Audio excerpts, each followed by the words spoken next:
Actually, that's a good question. So then why did he refuse to rent to black tenants? And why did he tell people not to vote for Obama? Essentially because he's black.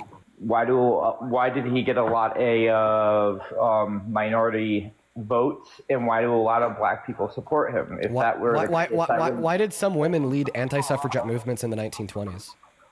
Actually, that's a good question. Do you think that movements to prevent women from getting the right to votes in the 1910s were misogynistic? Yeah. Okay, well, according to your logic, they're not, because there was a minority of women that supported them. The same way there's a minority of like black individuals in this country that support Trump.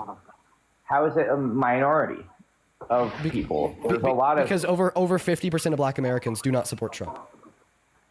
And where do you get the statistic? Yeah, the outcome of the last election.